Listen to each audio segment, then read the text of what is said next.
Chewy, the pot is hot tonight. It is extra large.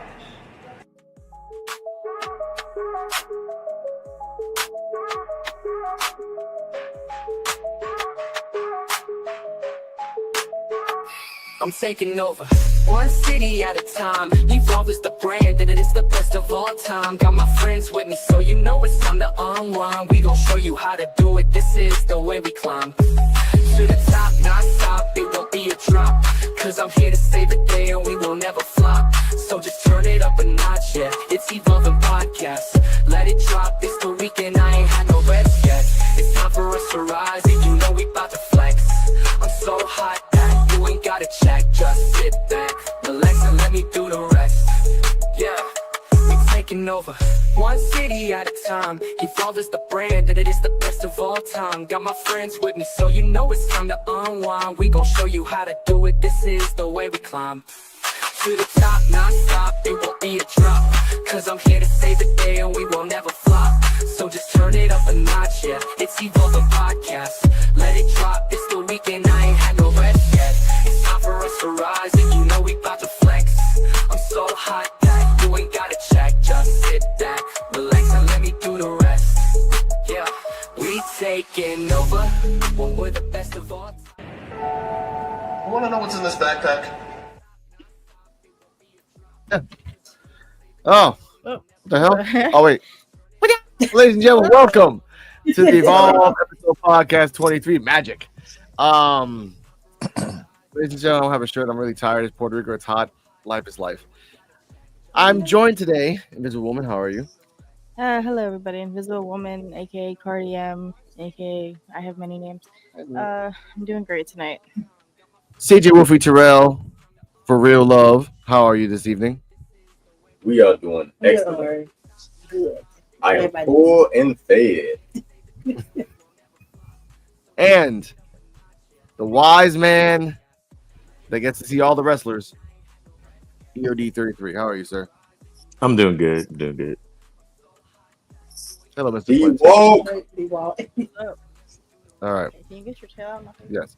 Now let's start this show. Well, let's start. I'll put it in a little second later.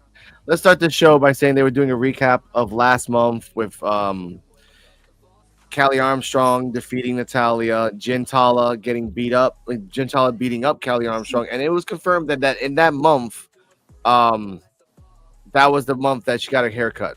Really wanted to iterate that. Now, halfway through it, we get vintage Kylie. Yo, cut that thing off. Cut it off. Nah, where are you, Tala? I ain't getting beat up from behind. The hell with that. Start it up. Tala. They cut the Tala, and Tala's like in Mortal Kombat phase again. Like, I'm like, why are you doing that? And then an instant later, because Callie's just coming out of nowhere. Came out, they were about to attack me, and then went. Yeah. And then they just start fighting to the ring, and after the ring, they start beating up. The referees come in, which is the blonde one that looked like kind of ragged today in this episode. And Stevie Turner comes out. Oi!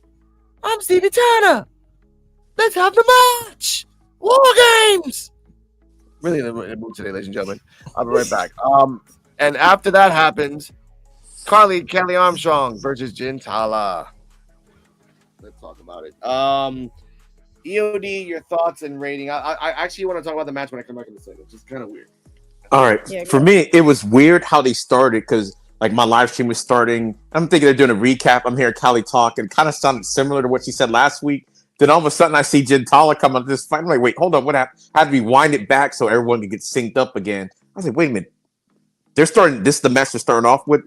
I assume it was going to be the main event, but for reasons that happens later, we'll find out that later. But I thought the match was really, really good.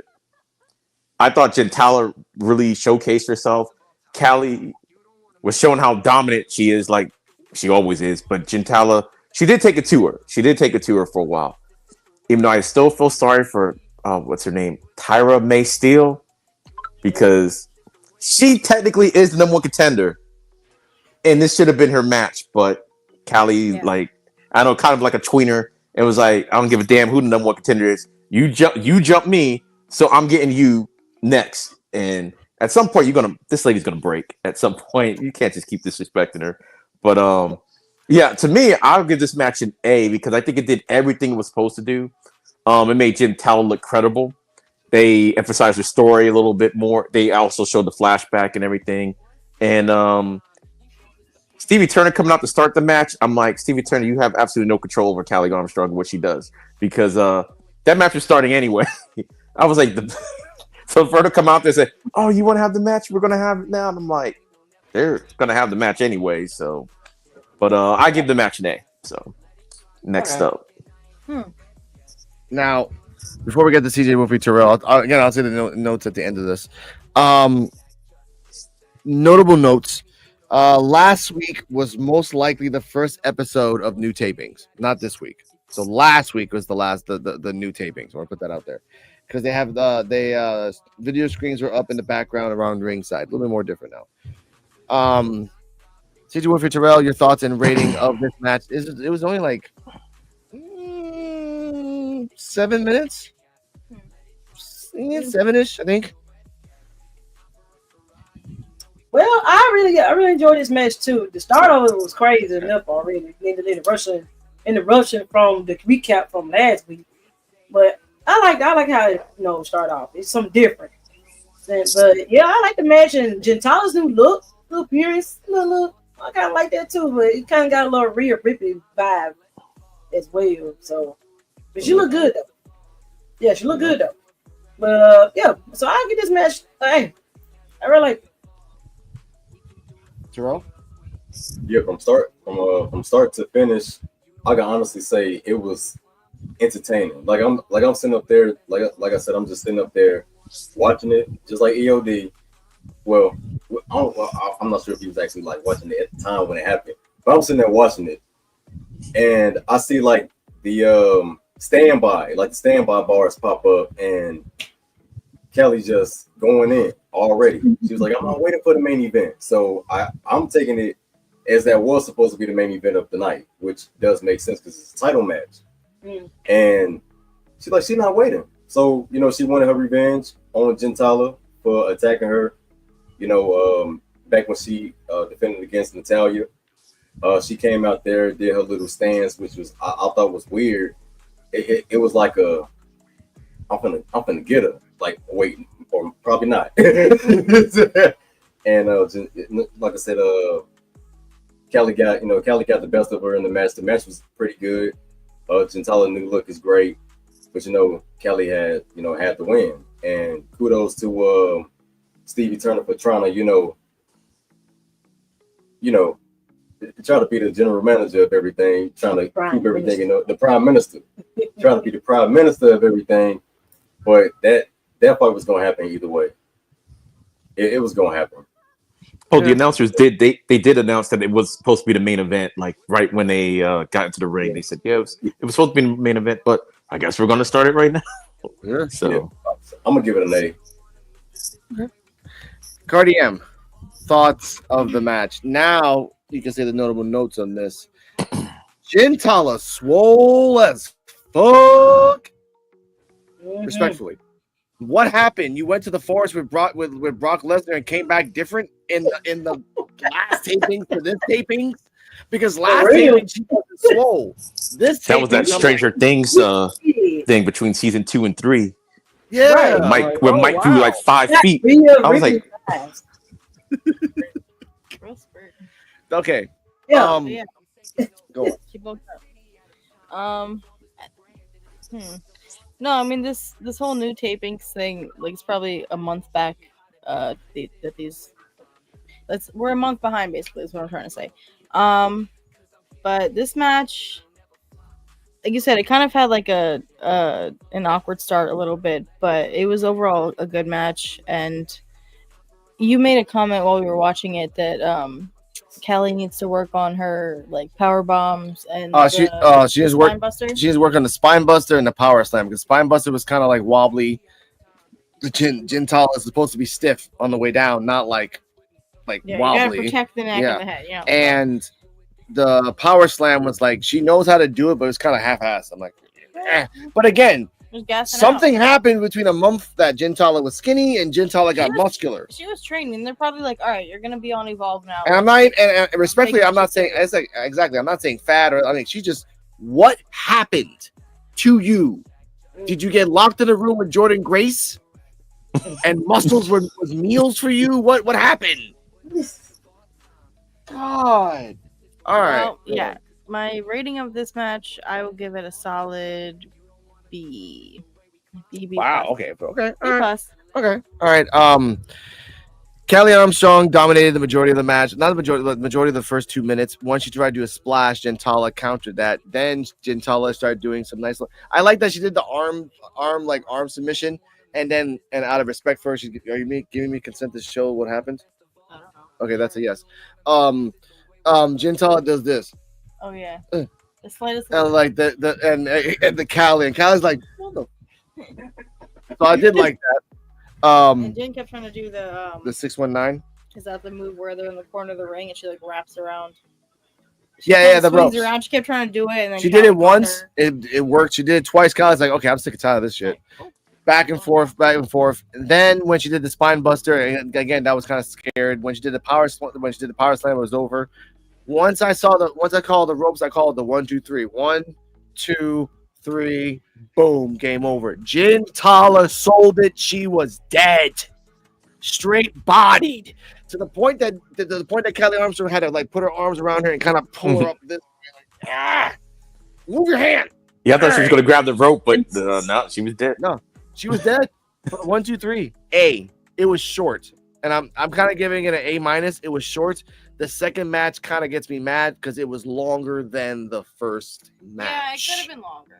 And again, that went into my rating for too. Put that out there. So A-, but great showing, none whatsoever. Next up, and I actually have a banner for this. So shout out to EOD 33 because I actually care about these guys for him. Vanity Project backstage. Wait a minute. What about the end of the match? Because your boy. God. Oh, no, okay. I know. I didn't want to talk about that, but anyway, okay. Either way, post match. Oh, I remember this. Post match, Chuy Martinez, and I wanted to say this respectfully and specifically, Chuy Martinez with the denim jacket, blue. Nothing against that. Was interviewing Kelly Armstrong. And I'm not saying that because I'm just saying that because for continuity in later on during the show. EOD knows this. He saw it. He's talking. He's trying to interview Kelly Armstrong post match. I can't hear him because the music's too louder than him talking. So by the time he stopped talking, and Kelly Armstrong started, the music stopped. Boop. I told you I'm the difference maker. I do what I want to do. Then all of a sudden, music that I thought I would never hear starts, and I actually made this. Carmen Petrovic is in Evolve. Now I think I have that. I think I have that thing that's over here. I think I actually have it here. No, I don't have it. Ah, damn! I should have the belong here. Thing. You remember the promo that she said? Because I remember exactly what she said. I mean, she came out and said, "Don't forget, Callie, you and I have unfinished business." Cut to a flashback to when Callie was on NXT, and Carmen challenged her for the Evolve belt, and they almost had a match, but then there was an interference. And no, you can't doubt my Shin powers, and I'm here to debut and Evolve, and I'm not leaving until I get the belt. So this is a Evolve rental. This is not an Evolve stay. It's kind of like the Hannah Montana and like Sweet Life on Deck crossover. Yeah. And I want a one-time crossover. That's it. It's not probably once. It's probably like 2 or 3. Because by the way, as of this moment on a WWE main event, Lainey Reed and Carmen Petrovic fought Natalia and Maxine in a tag team match that got dominated. So that's why I'm saying this is a rental. Mm-hmm. They're not gonna let her get 3 different paychecks. Nah, we're not doing that. We're gonna save money. Okay, so this is a rental.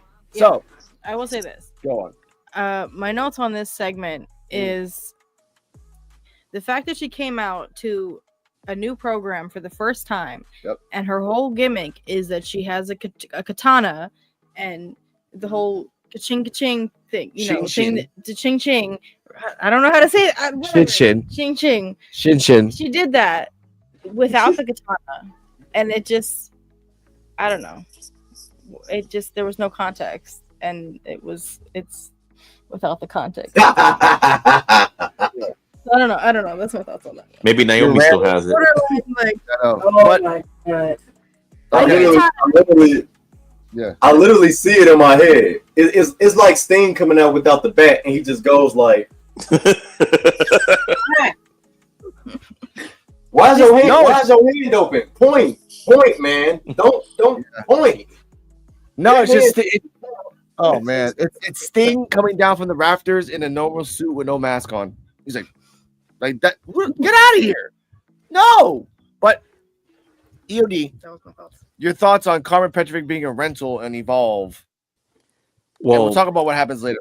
This part it's fine only because we were talking about this a couple weeks ago when it happened. We're like, when you were trying to figure out what's going to happen with the women's titles, like, okay, Carmen Petrovic did have a shot and it got interrupted. So at some point, they could always run that back. So it's not a surprise that it happened. What's going on kind of right now, it's kind of surprised that it happened to me right this second. Because it seems like every theory that we might have had for the women's championship is all coming together at the exact same time. So it's like they just have lots of directions they could go with it. But I thought it was fine. Callie, like I always say, once she gets her character down packed with the promo, she's gonna get better with the promos. Other than that, I thought it was fine. And like I'm good with the promo. It's good. All right, that's fine. Ceejaywolfy and Terrell, Carmen Petrovic, Ashanti's ex-lover, is an Evolve for a short time only. Airbnb stay only. So what are your thoughts on that? I like how they followed it up. Because she did have her title match interrupted. So I do like that. Because they kind of got the story going with, for Callie. When Callie get better with promos, it's gonna be game over. I don't think anybody can touch her when she get the promo parts down packed. But they're already good. I'm not saying they're bad, but they're already good. And yeah, man, we'll see what happens. I'm not gonna say any more details, but Carmen is down there in Evolve and she's trying to run it back. Yeah, she wants that. But it's interesting. We'll see what she does down there. She really been doing that much on the main rock, on NXT already. So she want to do something. Anything to say? Oh no, I mean, Carmen Petrovic, nah. Hey. Don't ever come back to Evolve, please. No, please, no. Please, no. On Saturday, I'm going to talk about on Saturday, ladies and gentlemen. But she want to come and do something. I know, but on Saturday we're going to talk about what happens when you talk bad to TKO. Is Evolve purgatory? Is that going to be the new purgatory after 2026? No, but I will say this. With Carmen Petrovic, like, I just hope that they were saving the real match for Evolve, because I was looking forward to that match on NXT. Yeah. So. Which is sad for Kendall Gray. I mean, not for Kendall, for Carly. I mean, damn it, for so many Ks. For Carmen, because you'll only get the match in Evolve. You won't even get that on a national television show. You get it on Tubi. Yeah. No disrespect, though. Shout out to Tubi. But, yeah, it's Tubi. Yeah, it's kind of like Lexus King coming down and Wesley. Like, Lexus King came down. Lexus King came down as a rental. Never came back. Exactly. Never came back. He's like, you know what? These girls are Carmen skanky. Petrovic. Carly's too nice for me. We do see Carmen again later in the episode. So. All right. Next up. This is kind of funny. I want to say this. Vanity Project backstage. Jackson and Ricky Smokes just had a date. Jackson said she had a date, but it was nowhere as beautiful as State of Steel, which is saying that you just date dogs. All right, I guess, sure. You just admit that. That's for Jackson. Nothing against Jackson. I love them big girls. They started out as Tinder boys. Now they see this guy again. This button's gonna get played out a lot in the last seconds. Let's go.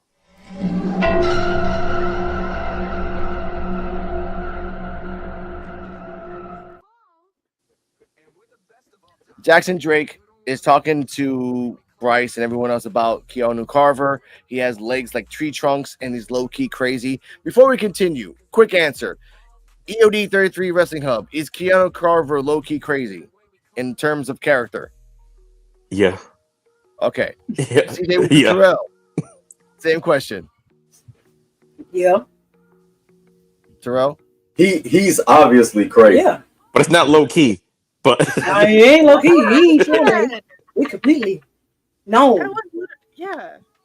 That was literally my response. It's I out was there. like, what's low key about it? He's just I'll Yeah. be humble. crazy. He literally do promos talking about beating up folk for free. Like what? Oh You my! don't care if he lose because he just You don't wants have beat to. up the program. Like, I don't I'm saying. need a paycheck.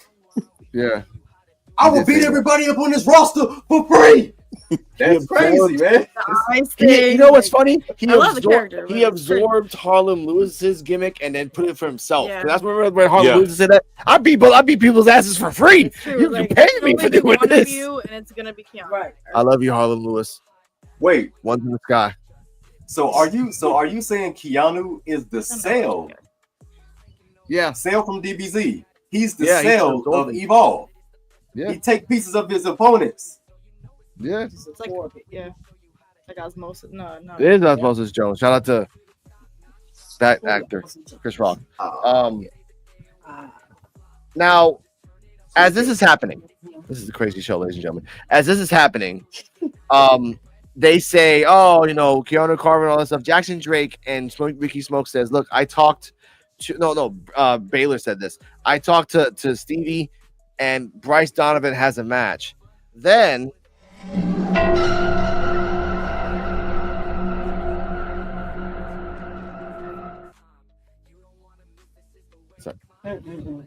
what do you mean? Oh, bro. Yeah, and then someone else is on his hand, and then do the shrug. Okay.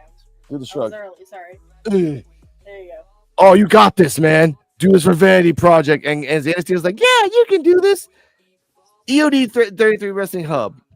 Is this the start of the breakup? And what the hell? No one has texts. it might be the start. Because when Brad Barrett, he just said it so matter of factly, it was so cold. He said, "Yeah, I got Bryce Donovan a match with Keanu Carver," and my man was like, "You did what?" Like, and Brad Barrett was like, Man. "He said, you got this." He said, "What's the problem?" Like, Right. it's Keanu Carver, that's the problem. And Zeta Steele was like, "Yeah, you got this." Like, no one knew he got it. I want to know if we got another. What's the word? I think they had it back in SmackDown because the camera was just kind of just creeping behind something, filming them. Like I forgot what it was supposed to be. I think it was supposed to be Mustafa Ali character that they did away with. But just some creep lurking with a camera back, stalking the Vanity Project. But yeah, when they did that and other things later, I'm like, this might be the first crack for the Vanity Project. I hope it's not, but it's not looking good.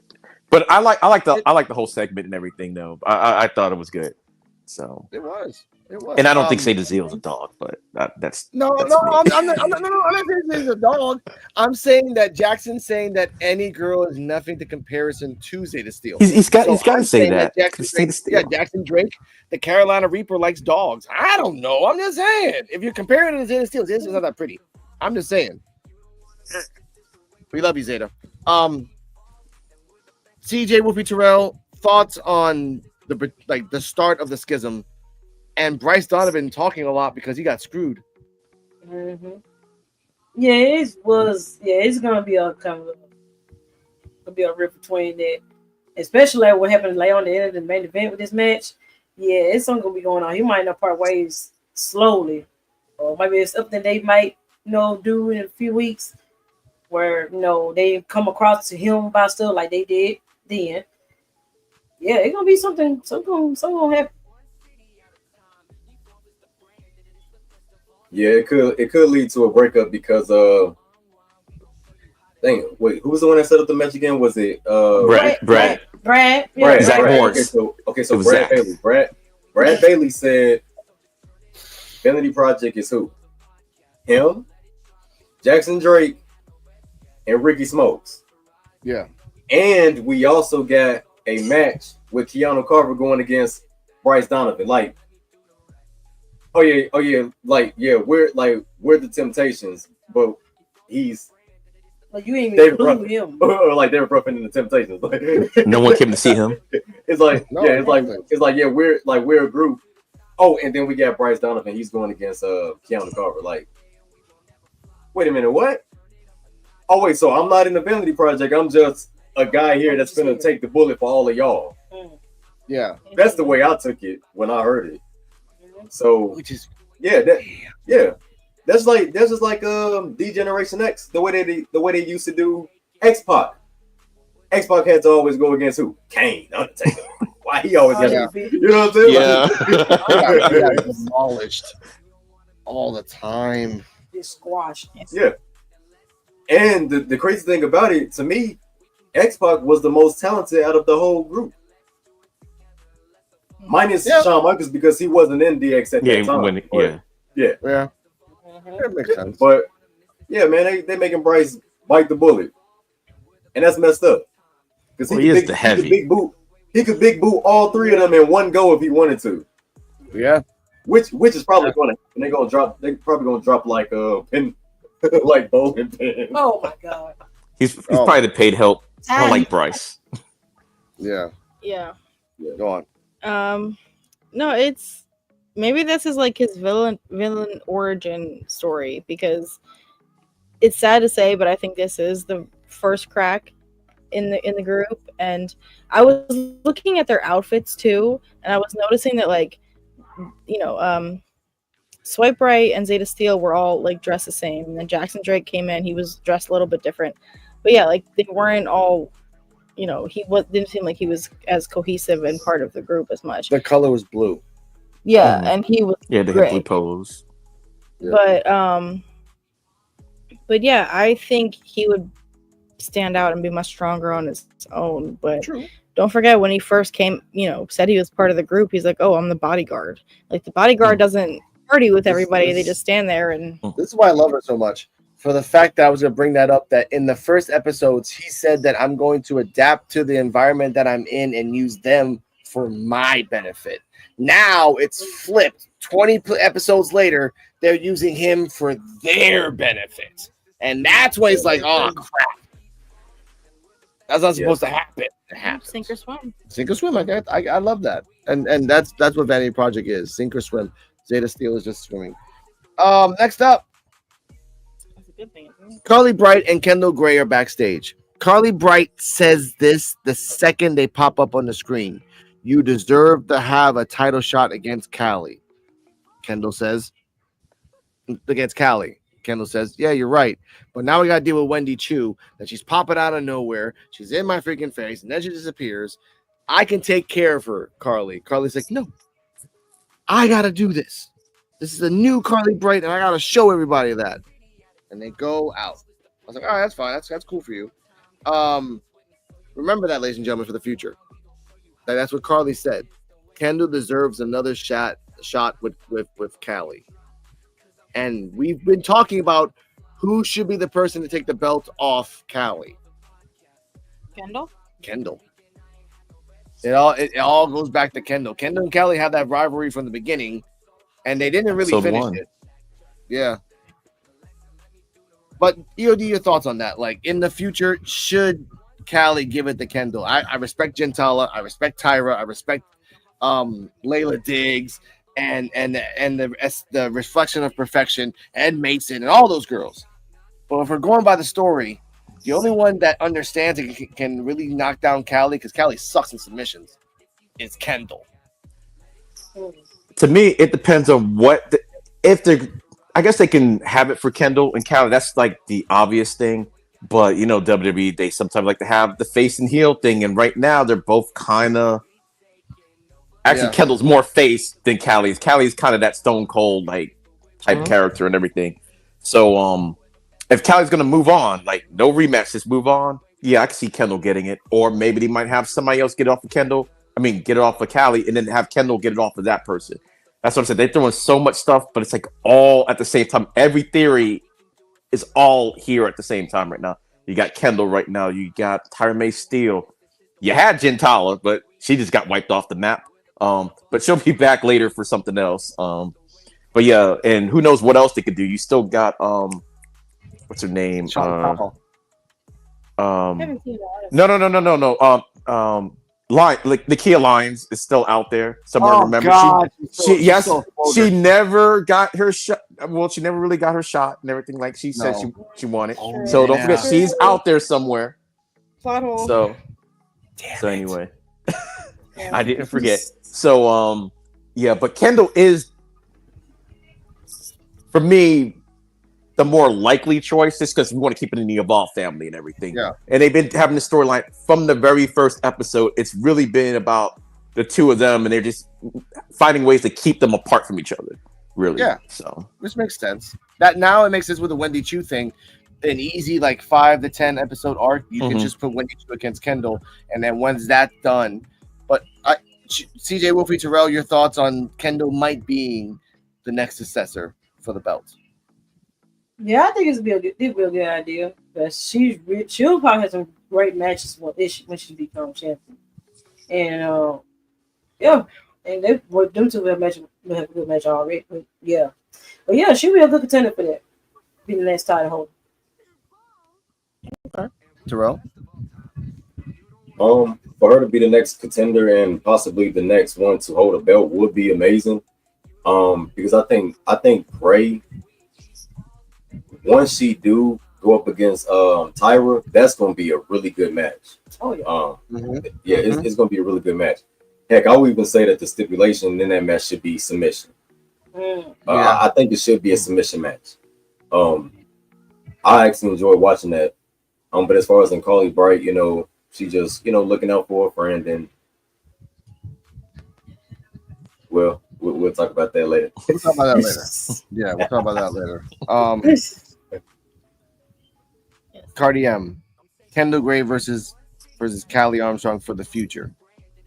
Maybe. Your thoughts on that? I mean, it would be a long time coming, and it would make sense to close out that storyline because it came up before Callie won the belt. So could she take the belt? Yeah, I think so. But there's also so many other contenders that and exactly to make a point, Callie only beat Kendall that match because she came from behind that night and beat the shit out of her leg over and over again, not once but twice, just to be a dick about it. But Kendall has been proven that every time Callie tries to do that run, she got her number. And that's the fear for Callie. I think the smart thing for them to do with Callie is to kind of like they're doing with Rhea Ripley in a way, is increase her endurance over the matches, like with Tala and Kendall Gray, have her fight them a couple of times, and then each time it's a longer, tougher match, and then whether she wins or not, we'll see. But I would like to see it that way. Which I hate to say this, she's gonna fight Nikita Lyons, which low key they're making her. They're making but that's actually cool. They're kind of ironically making a legacy for Callie. She's fought Evolve Talent. She fought a former champion in Natalia. She'll fight an NXT in Nikita, an NXT and Carmen. If anyone else pops out, whenever she goes to NXT, the smart thing is oh yeah, before she came to NXT, here's the list of people that she fought and won. Yeah, it's right. gonna be a long ass list, and that's awesome. But that's what I gotta say about that. I see her going up to the main roster in a couple years too. So maybe three. I say 3. Footage aired of the WWE ID show that took place last Friday in New Jersey. Shout out to Coquito Jones. Shout out to Kylie Ray. I saw little clips of it on the dark. Kylie, Zara, Zeta, you showed out. Great freaking match. Coquito Jones and Jack Cartwheel was just a PWG match in Reseda. It's 20 minutes of specials and finishers and get out. I'm all right, that's all right.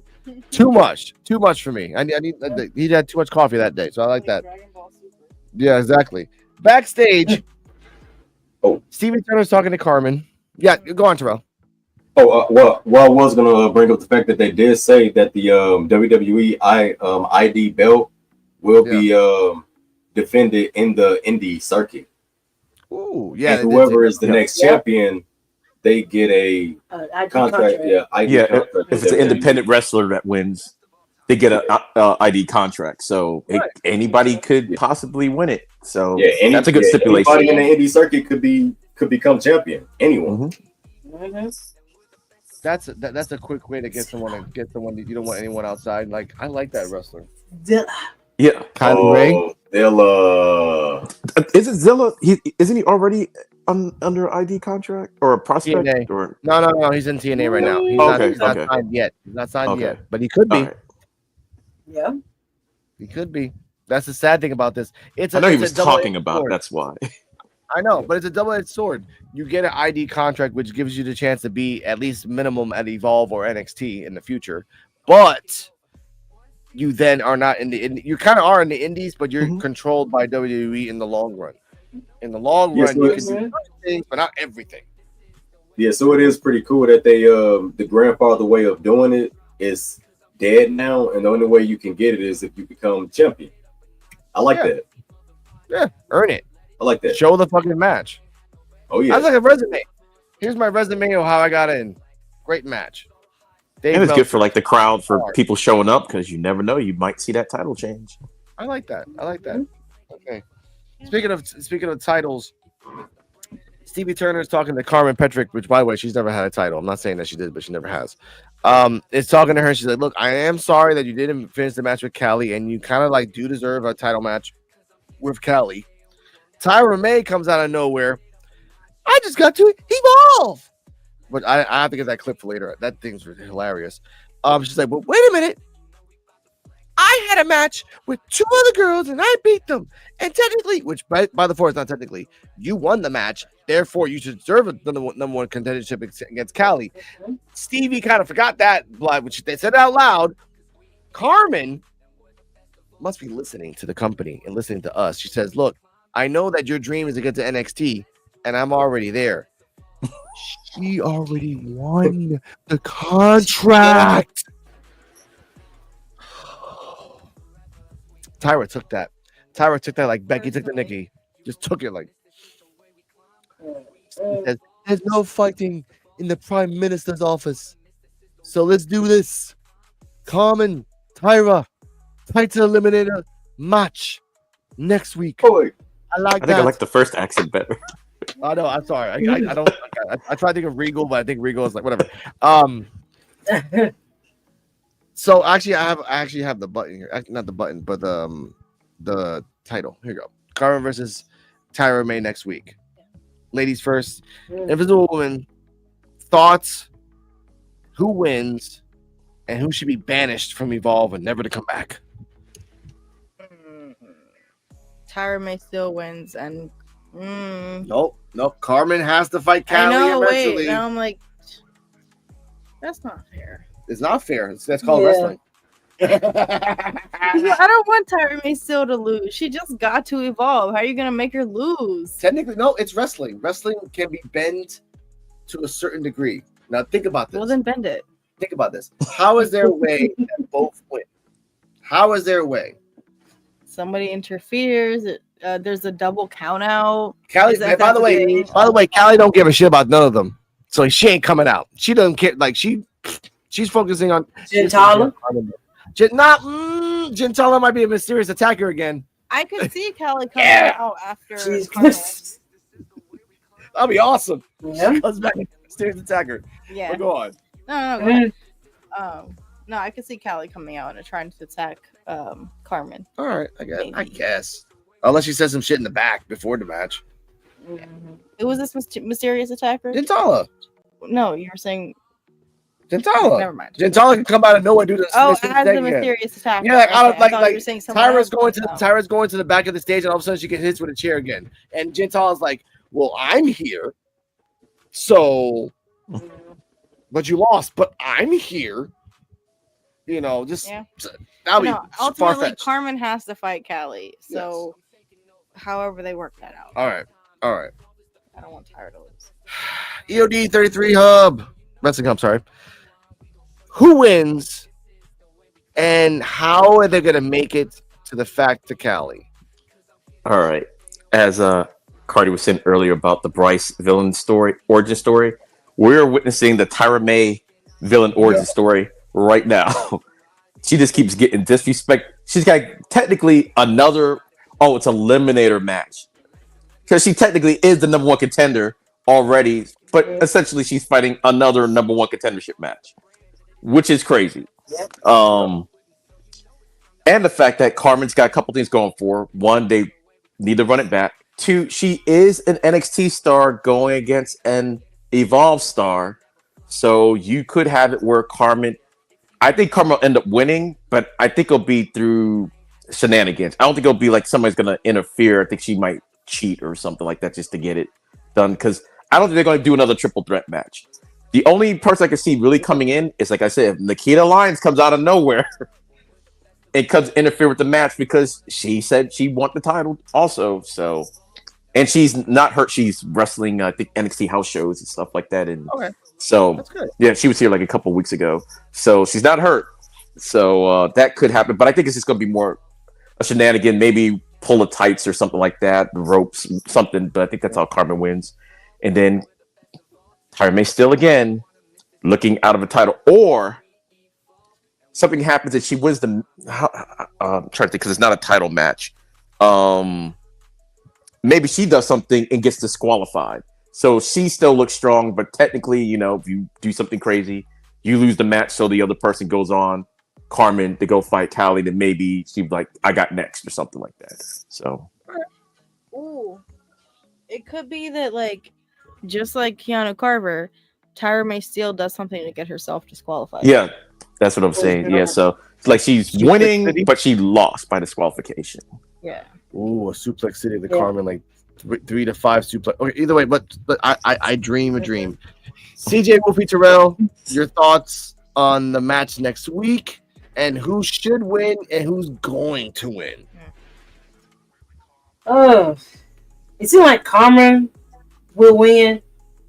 But Tyra May should win because, like you said before, she already no one contender for the belt already. So now she's not doing another match to be a contender for the belt again, which is kind of disrespectful for her already. Yeah, it's just I don't know. It seems like it'll be Carmen. It seems like she's gonna win in some kind of fashion, but yeah.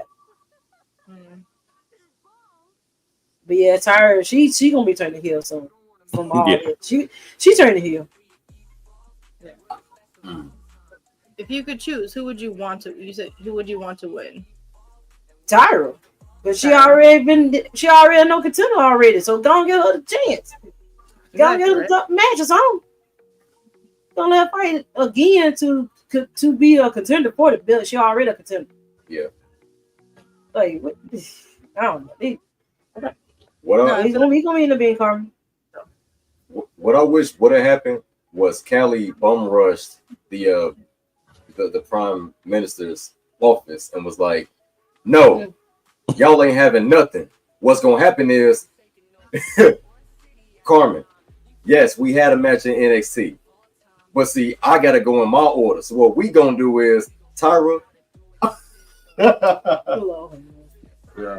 Carmen will get her rematch." And then Tyra, you'll get your match. That's what she should have did. Oh my god. That's what she should have did. She should I'm beating you, so you can get me after I beat her. Yeah. Oh my god, that would be worse for Tyra. No, I could picture because Tyra would have crashed out because I still got away. Yeah. But she told she had to wait last week because no one cared if she won LFG. I was like, come on, Callie. Right. You're disrespectful. What I think is going to happen is that Tyra May is going to feel like Carmen is stepping on her toes because her match was next. Yeah. Her match was supposed to be next after Tala. She was supposed to be next to have her match. So what's going to happen is Tyra is going to get pissed off and she's going to get herself disqualified out of pure anger. Yeah, I can see that because she got it in her eye. Carmen going to end up getting the match. And then that's when Tyra just gonna snap. Like she's just gonna snap after that. Oh, she's gonna go do the ankle lock like Kurt used to do, just snap and Snap it, yeah. just lose it. She's gonna snap. Match is over. The match is over. Yeah. Huh? The winner is Carmen Petrovich. Huh? No. I had her in an ankle lock. I had her in an ankle lock. Or had her win, but because she didn't let go, you reversed the decision and everything. Her hand was on the rope. Her hand was on the ropes. No, it wasn't. Her hands wasn't in the ropes. Yep. Yeah. Gotta jump in like jump rope. No, listen, I'm letting everybody speak. Tyra May Steele, I'm saying it now. The Evolve post-review show is going to be advocating for Tyra May Steele until they give her flowers and as she's owed and send her ass back to NXT. Yeah, send her ass back to NXT. We love you. You don't go here. Yeah. Go home. Go where they promised you. Thank you. Now, Tyra May, you have a contract. You have a contract to be in NXT. Go. Oh, that's the first disrespect. That's the first time she got disrespected. Send her down to Evolve with the contract. Yeah. Yeah. Oh, character arc is disrespect. I can picture Callie having a sixth sense where she's like, I know they're talking about a match with me, and then we just see her like running down the hall towards like you said, the Prime Minister's office, just like all the way across the building, just like you guys talking about me? Let's fight. That's true. But that okay. Fantasy booking. Stevie's talking to Carmen, talking about the match. Tyra comes in, says the same thing that she's saying, right? Callie comes in and says, look, I could beat Tyra, so I'll fight her next week, and then I'll fight you in 2 weeks. Tyra gets mad, like, what do you mean you can beat me? Like, come on, Tyra. You're so bad they didn't even keep you in NXT. But she's not. So let's be real. I'm like, that would have like work on her mic skills, but I can see like the fire. Once people start really listening to WWE on Evolve on Tubi every Wednesday 8 o'clock, like Terrell, got to start shamelessly plugging that. They're gonna ask the same question, like, why is an Olympian who won LFG in Evolve? Why is she in a weird storyline that every time she's trying to go for a championship, they keep pushing her ass down? Is that what's gonna happen to Harlem Lewis when he wins? Because I think he's gonna win. He's like, hey, I won. Hey, Harlem Lewis, welcome back to Evolve. What? That's crazy. I'm right back where I started. That would be crazy. With a complete circle. That's crazy, man. So, for that, sir, please be good. Speaking of good, Carly Bright versus Wendy Chu, one-on-one match. This match lasted more, like about 8-9 minutes, so way more than the match between Callie and Tala. I want to say this. Wendy Chu is power. Wendy Chu is straight power moves and very intimidation, submission at the end. The neck twist, neck breakers back and forth was very telling that that's her style. I'm doing this and this and this and this and this to lead up to this, the dirt nap. Carly must have remembered, I've already fought this woman 6 or 7 times in WWE over the course. No, she's fought Wendy Chu over the course of 3 years in NXT. Mm-hmm. I'm gonna bring this back and Evolve and remind people this is the new Carly Bright. This is the new Carly Bright. For every time Wendy was trying to grab her like a zombie, Carly's like, nah, counter, arm drag, counter, getting you got me by the neck, flipping over. But eventually, Wendy Chu did grab her and do a couple neck twists, neck chokes. I like that Robert Stone says, and as Carly Bright is trying to adjust her neck while trying to attack Wendy, she is no chiropractor. She is no physical therapist. And then Robert Stone says, well, here comes the non-chiropractor getting a leg up against Wendy Chu. I'm like, all right, that's good. Continuity. I love that. At a point where she does a jumping neck breaker, at the point where she's and also when they went to the outside, Kendall Gray was distracting Wendy Chu, and then Carly Bright did a cannonball to Wendy Chu on the outside. I did like that. Also in commentary as well. This is really good. For every time they got hit, Wendy was smiling. You hit her, she smiles, or she loves the pain, anything like that. They did also say that, yes, Terrell. Oh no, I was wiping my face. Oh, okay, sorry about that. They also brought up the fact that Kendall can't say this anymore. Carly Bright is defending her best friend Kendall Gray. Came out on the fun facts, and Wendy Chu is just Wendy Chu. In the end, Dirt Nap.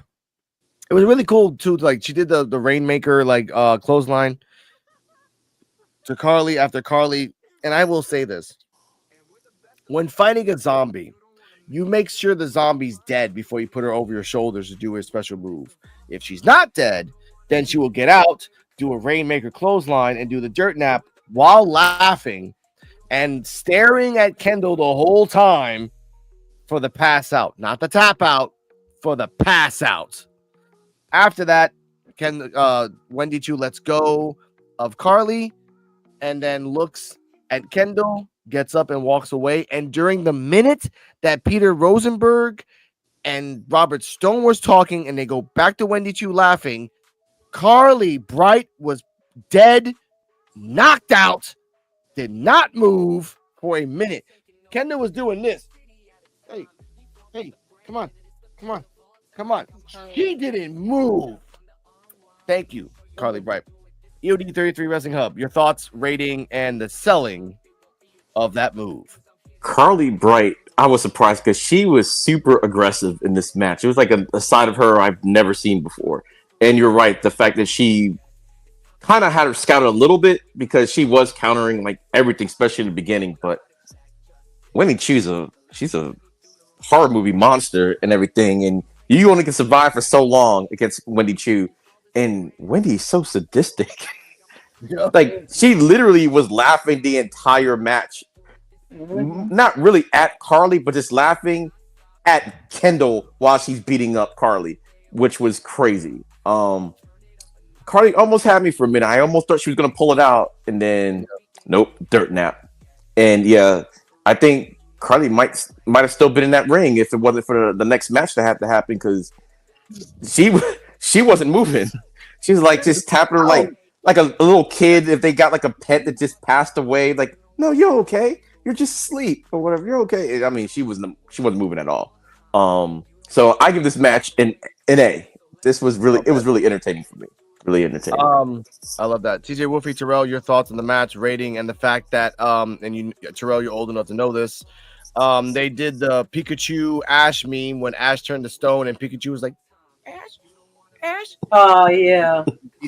That's old enough to know that. Yep. You thought. Say it. Yeah, that match was good. Carly Bright, she showed out on this match. She improving pretty good in the ring. And then aggressiveness she had adapt to it was pretty putting in for Wendy Chu. You know, she's been stalking her best friend for the last few weeks now. So it's good she brought this nice. I see that at her.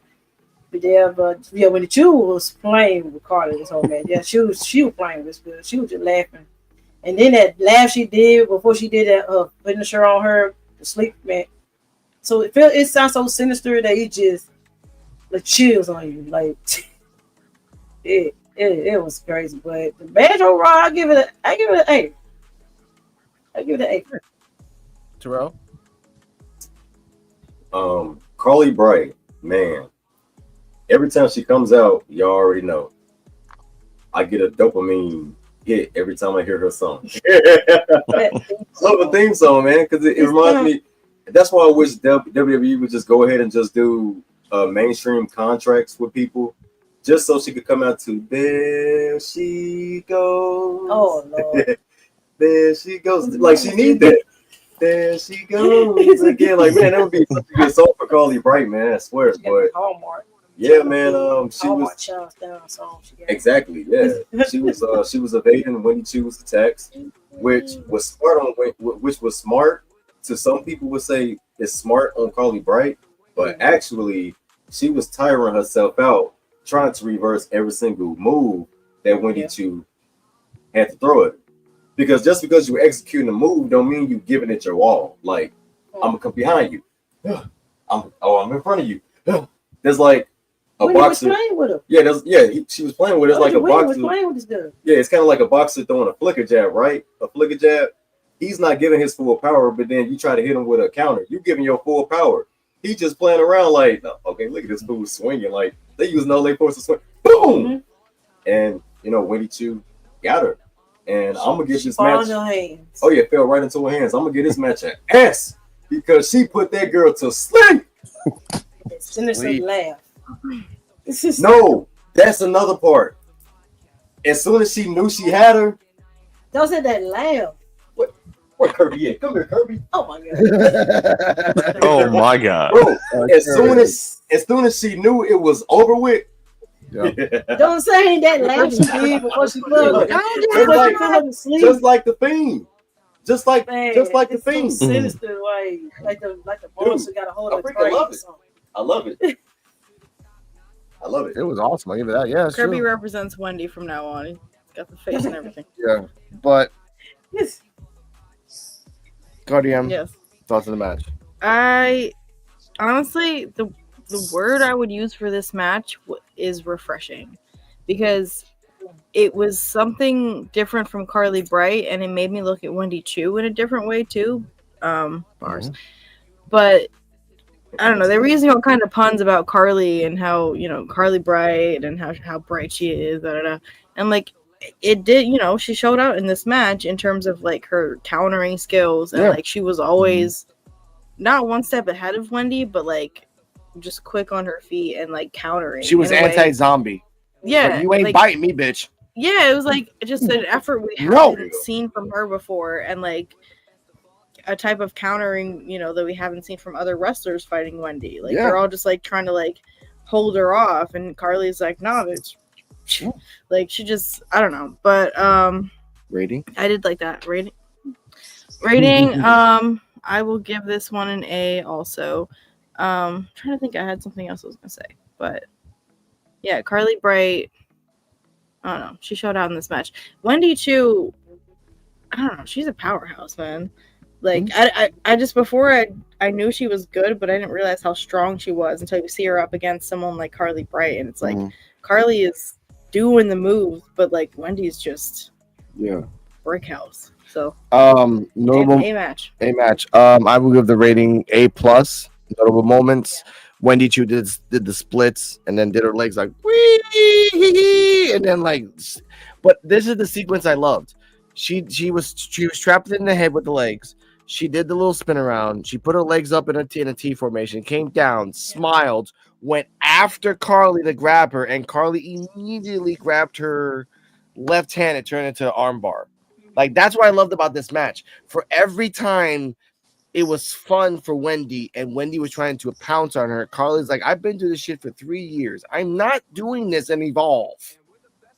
Because Carly, I checked out the stats. Carly has fought Wendy Chu 5 times. Yeah.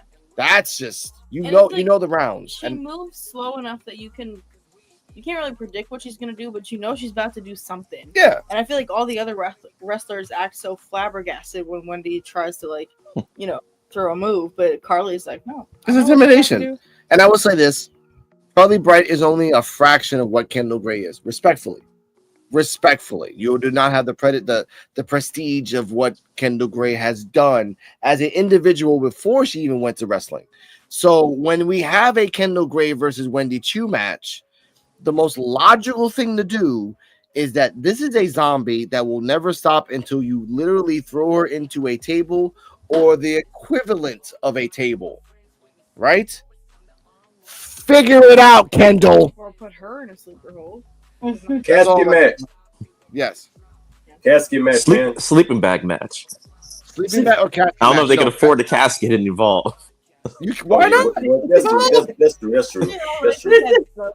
Match instead of a casket match. You can't do another last woman standing match at least for another year. Since it evolved, you have to stretch it out like a lunar, like a whole like year. Like, nope, not till next year. Annual You can do I quit match. You can do an I quit match. No. Wendy Chu saying I quit will never happen. But Yeah, I don't think that will happen. under circumstances that Kendall like puts her in a chain and does a submission and kind of like she doesn't quit, she passes out, and that's like, okay, well, she couldn't quit, but she passed out, so she quit because she passed out. That's it. That's what I'm saying. Like the That only works. way I could see Wendy Chu being beat is a sleeper hold. But she's a zombie. She was just like, ah, like no, you have to like imagine Jason and Critters at the same time. Well, she doesn't like Critters, but imagine those two at the same time. It's quite crazy. All right, We'll see. 16-year-old teenage girl on just crazy on like just. Ugh. Anyway, by the way, the match between Tala and Callie was 6 minutes 33 seconds. The match between Carly Bright and Wendy Chu was 7 minutes 55 seconds. Rule of thumb for Evolve: a championship match should always be longer than the second match, at least. Always. Put another minute. Put another minute. All right, that's all I want to say about that. Oh my god. Yeah, you know why you're laughing. No, you know why you're laughing, CJ. You know why. Oh, take the Cowboy Wilder with Chewy, no denim jacket. Martinez this time. He thinks he's slick. Like three different clothes for the whole night. Yeah, fanboy. What did I say? What did I fucking say when I watched this match? I'm like, all right, cool. The mic is off with Chewy. That's not his fault. The music was too loud. He's trying something different with season 2. Okay. Because he wanted to, or because he's listenable either way. Then the second time we see him, he's like, I'm gonna be slick with Alex Coquito. I'm gonna take the jacket off. You never know. I'm like, yeah, I kind of noticed it. You're wearing the same shirt and pants. Anyway, why you sound just like him? Why you sound just like this man? Oh my god. Chewy Martinez here, yo, yeah. They were just two sides of the same coin. I don't give a shit about that. Now, Anyway, that is a good point that you mentioned earlier in the episode. He had on the leather jacket, and in this interview, he didn't. So, what does that mean in terms of filming time? He got hot, and I think it's hot. He got hot. Okay, Just take it off. there you go. Yeah, okay. Again, I have no hate for him. He was in WrestleMania. He was in SummerSlam weekend, giving away free titles to kids, singing, theme songs for wrestlers. Which, by the way, Chewy, you could have found a grown-ass adult that never had the money to buy one and let him sing a song. No, you give it to kids. Nothing. I love the kids. Coquito love the kids, but they're also grown-ass men who act like kids. You could have given him a free belt too. I'm just saying that. It seems like he's trying to incorporate more of his women acting and reactions and stuff. Now this is for Terrell because it all goes back to the EOE. Backstage, Chewy Martinez talking to Tay Wilder. Tay Wilder says, "I had a great first match with Idris, but that's why they call him the excellence for a reason. That's I didn't win. I didn't win. That's right." He's like, and then I love that Chewy Martinez. I didn't win. Yeah. And I need to learn my first time. Yeah. There's a lot of nods. Yeah. Which I'm guilty of also. Yes. Brooks Jensen comes out of nowhere, which he's portraying himself as a cowboy. I had to kind of investigate.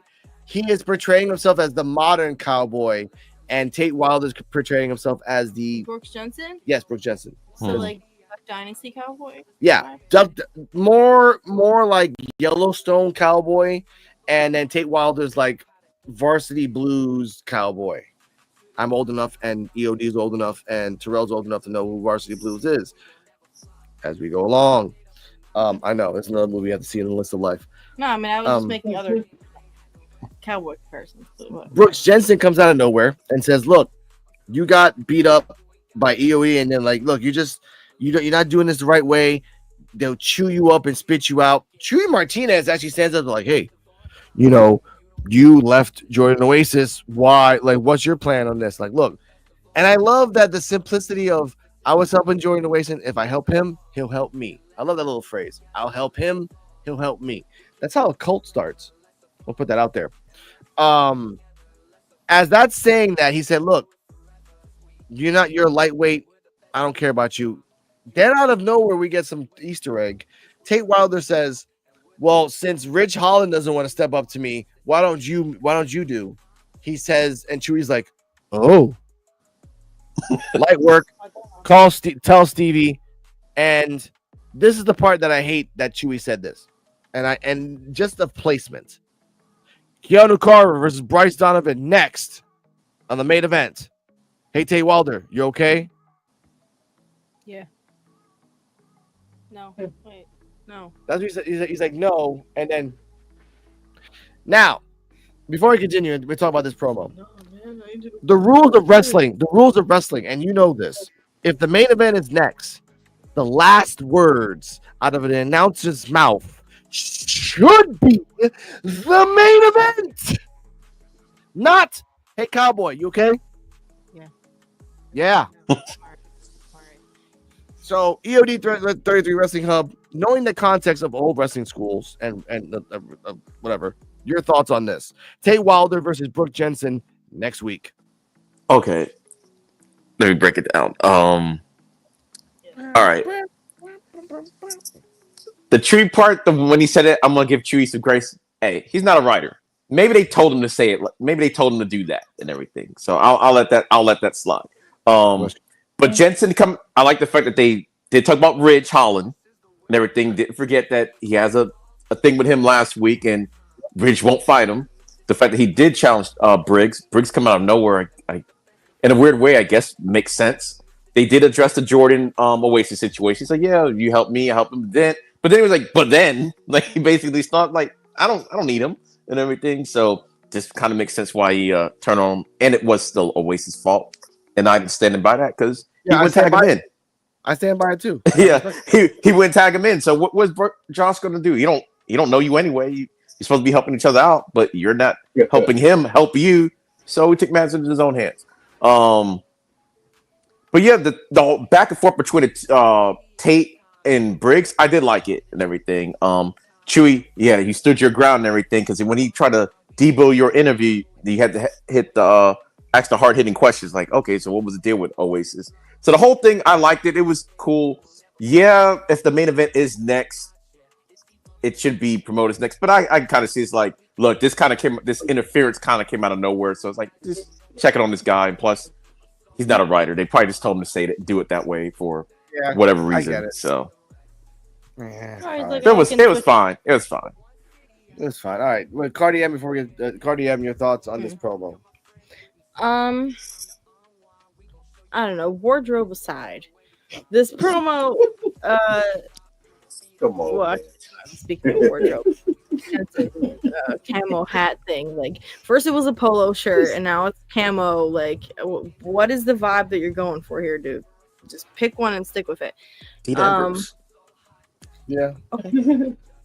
But yeah, Brooke Jensen versus Tate Wilder. I want Tate Wilder to win, but I feel like Brooke Jensen has more experience in this case. Of course. I don't know, this whole cowboy thing that they're doing and the Jordan Oasis. I'm not sure where it's gonna go, but the cowboy, the drifter, and the modern cowboy, which is Brooke Jensen. Cowboy, the drifter, and the grifter. Yeah, I guess he's a grifter. Ceejaywolfy Terrell, your thoughts on this promo and how all these characters are gonna be connected in some weird way? Yeah, they need trying to make make some kind of move with it. But promo was okay, but the match, like Tate, he might end up, taking a loss on this too, which is kind of crazy.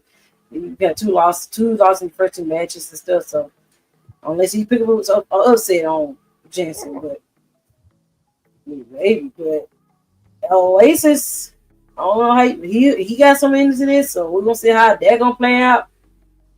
So I don't know.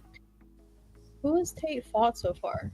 Tate Wilder fought Inoue on his first match. Well, he had that tag match way like in episode 2. Yeah, with Holloway. Sam Holloway, yeah. That's it. They repackaged him. Situation. Yeah. Holloway, the one that came out to defend the ID program? Nah, dude, Holloway. He was the one that was with his dog. He was gone. Yeah, remember the one that? Because we see him like that big tall dude. Yeah. Yeah, he was tag team partners with Oasis, and he was being very mean to Oasis, like just being mean to him. Okay. And then he came back. Yeah, then he came back as looking like Mike Awesome. No, I'm kidding. Yeah. Okay. So my thoughts on the promo, it was, I mean, Chewy is interviewing, so it was going to be what it was going to be. I'm not trying to be mean to Chewy, man. Yeah. So Brooks Jensen. He said that phrase. You know what? Forget it. Forget the segment all together. This is what I need to happen next week. This is what because I don't have anything nice to say about Chewy. Like, forget him. That's Minion. No, man, because a dude crying about some clothes, I'm telling too much. Hey, look, this is what I need to happen next week. This is what I need to happen next week, okay? Tate Wilder and Brooks Jensen one-on-one. I need Ridge Holland to come out there and attack Tate Wilder. I need him to come out there and attack Tate Wilder. He look at Brooks Jensen and Jensen be like, you can have him. I didn't come here to fight him no way.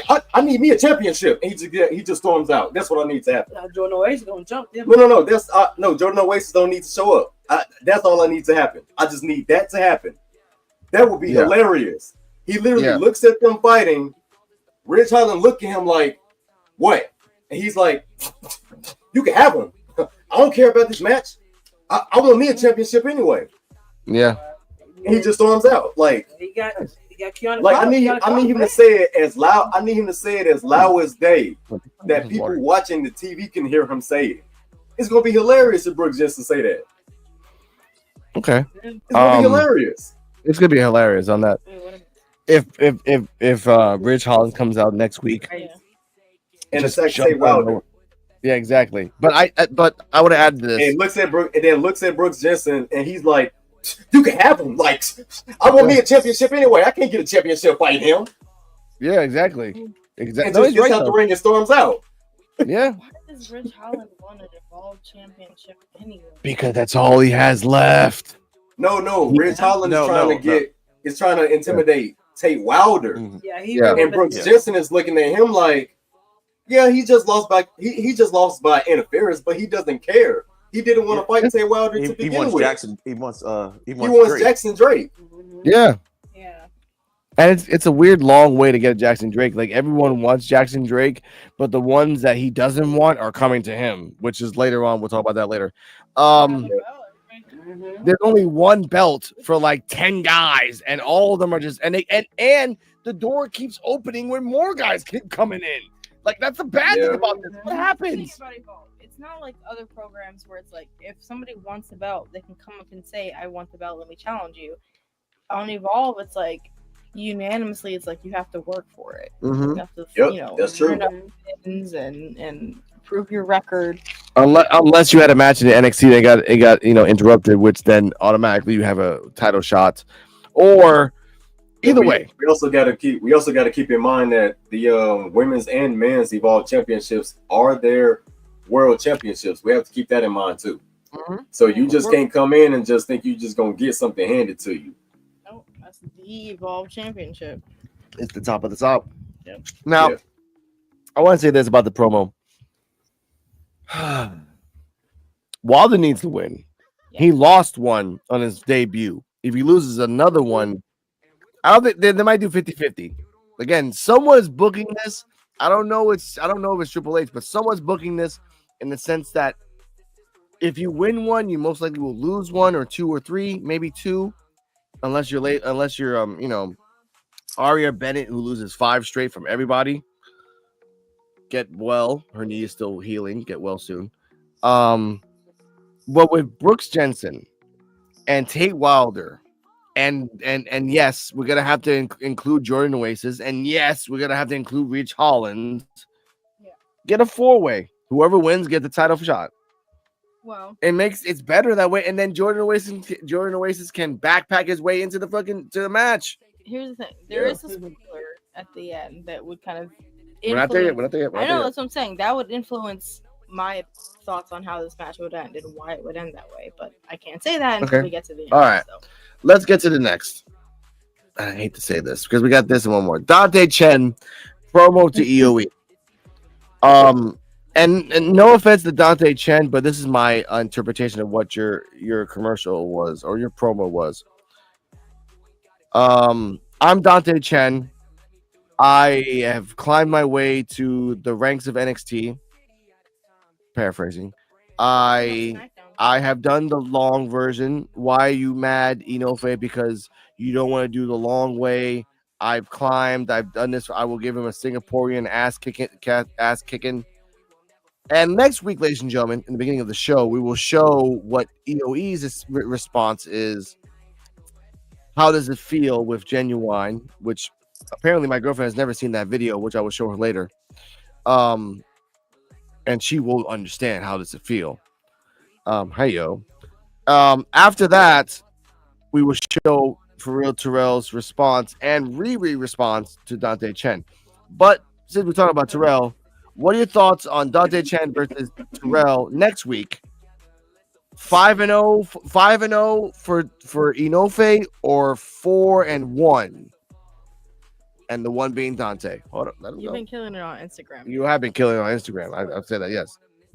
Yeah, I'm like I said, I'm trying to do something just to get people more involved and evolve. And what better way to do it than to, interact, just interact with them, you know what I'm saying? But Dante Chen should know better, man. This promo was weak. I ain't gonna lie, it was weak. He should have went full blown Jet Li style on him, like Jet Li from the one. I'm gonna try to clean it up because I don't curse anymore. But you law when he was in the nether regions, when he was in Babylon. Okay, at the end of the movie, Dante Chen, you should have went just full blown like, Inoue, who do you think you are? I am Dante Chen. I ain't nobody to step over. You gonna be my stepping stone. Like you should have just went in on. Come on, man. It was so hilarious him saying it. It was booty. It was soft. The promo was soft. Yeah, it did come off like soft. Now, if you do win, okay. If you win, Dante, good for you. You outsmarted the E of Excellence.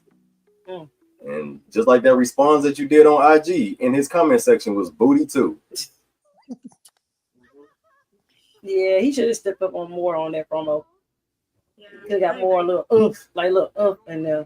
I do. Hey, Dante. Hey, this. Hey, y'all. This is kayfabe. This. But no, man. I think this match is gonna be good. Dante, this is your redemption moment, man. This is your redemption moment. It's your redemption. So, yeah. That's the thing. I want to root for Dante Chen, but this promo didn't feel like it was from the heart. Like EOE's promo felt more, Idris's promo felt more authentic, even though this one, I don't know. Alex was saying it was clever that he added music to it, so he couldn't like post it on YouTube and talk about it. So I don't know. Yeah, I want Dante Chen to win because with the way that EOE was roasting his butt, I don't want him to lose after that. That would suck for him. But WWE hasn't been caring, honestly. I mean, they've been surprising me with like the lengths they'll go to. I don't know.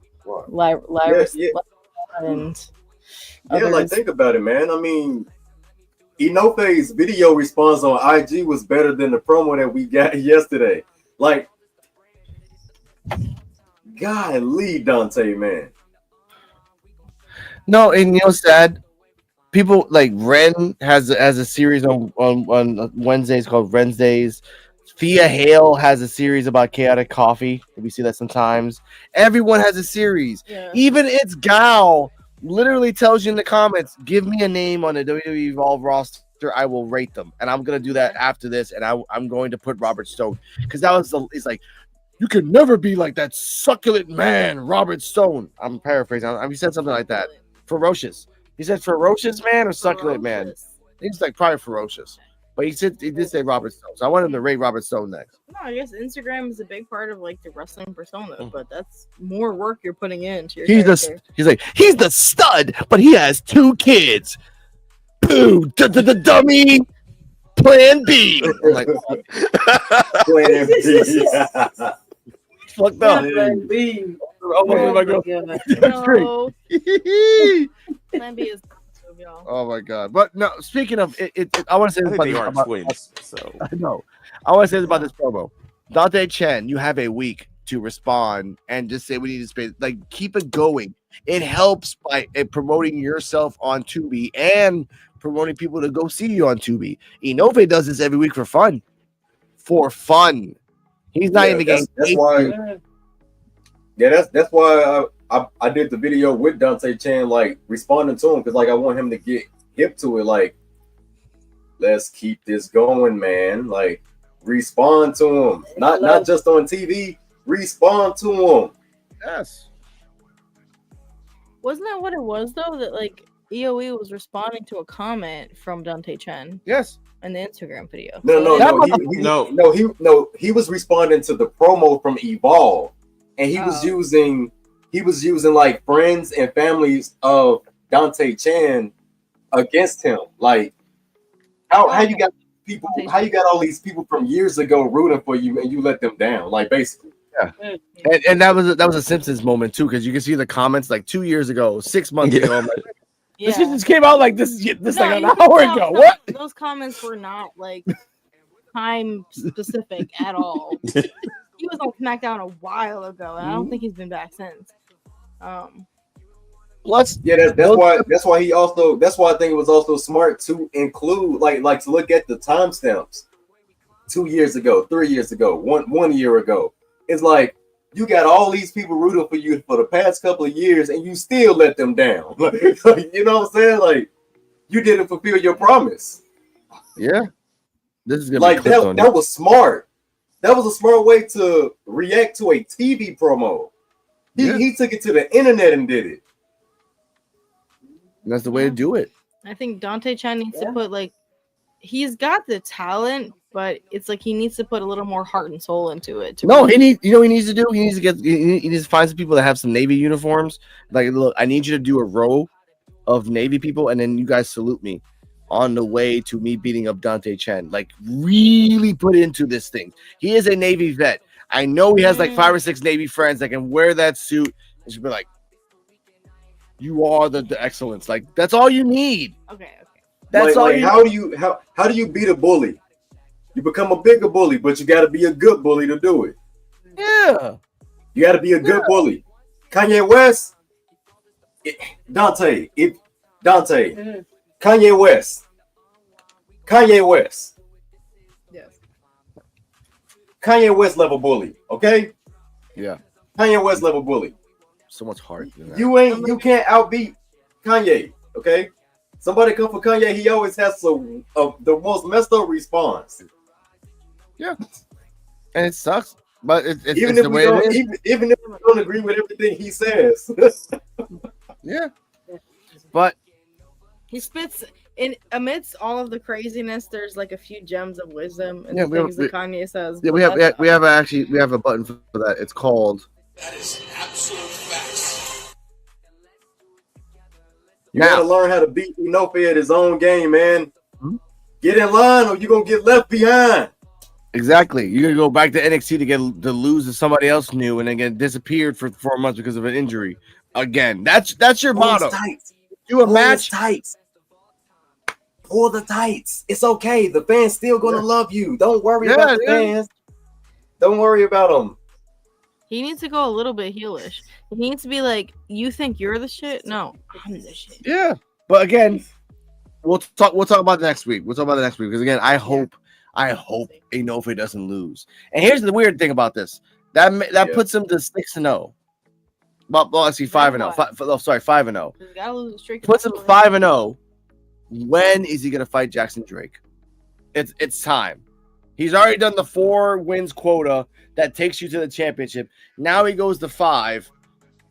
Put him in a match. Honestly, because Inoue hasn't interacted with anybody else on Evolve besides since this whole Dante Chen thing. So once it's over, like you gotta put him out there. I swear to God, if you put him in another freaking eliminator 4-way match and he loses again, you guys gotta stop this equation. Y'all need to freaking figure this out. If this is what it takes, if beating Dante Chen is the way for Inoue to get his titleship match, then I could understand that, and it works out. Because like Dante Chan doesn't belong on Evolve anyway, but if he's being used as a plot point to boost EOE, then it makes sense. Okay, I get that. And with that, ladies and gentlemen, we'll leave it right there. Yeah. Before we continue, once a week, I love doing this stuff, and hopefully we won't get in trouble.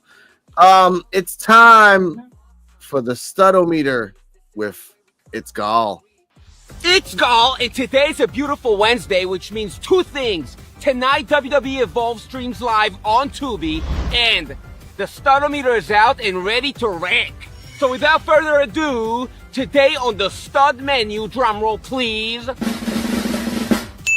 Peter Rosenberg. Full honesty, I can't stand this guy. He disrespected It's Gall on the very first episode of Evolve, and that, my friends, is a grade A dummy move. Right here, boom, It's Gall, WWE debut. Minty fresh suit, looking like a million bucks right now, and this jabroni walks right past me to interview this random dude? But the Studometer does not care about the feelings, it cares about the facts. So let's evaluate. I'm looking at this guy, and all I can say is, yikes. This man is the poster child of weak and pale, ready to fail, and I can guarantee you he cannot bench press 225. I hit that when I turned 13, because I'm a stud, and this dummy is not. I get it. Not everyone can have the perfect hair genetics like me. But Peter, if you have a beard, you better keep it minty fresh like me, dummy. This man's face needs a full-on reboot, and unfortunately, WWE hasn't hired me to do makeovers yet. So Peter, you're out of luck. Final verdict, Peter Rosenberg scores a 1.5 on the Studometer. And that 0.5 is for managing to get a seat on the Evolve commentary team and sit next to a ferocious stud like Robert Stone, which you should take some notes from if you want to be tendon jacked, ready to attack, or climb up on the Studometer. So drop a comment and let me know who do you want to see next on the stud menu. Dummies!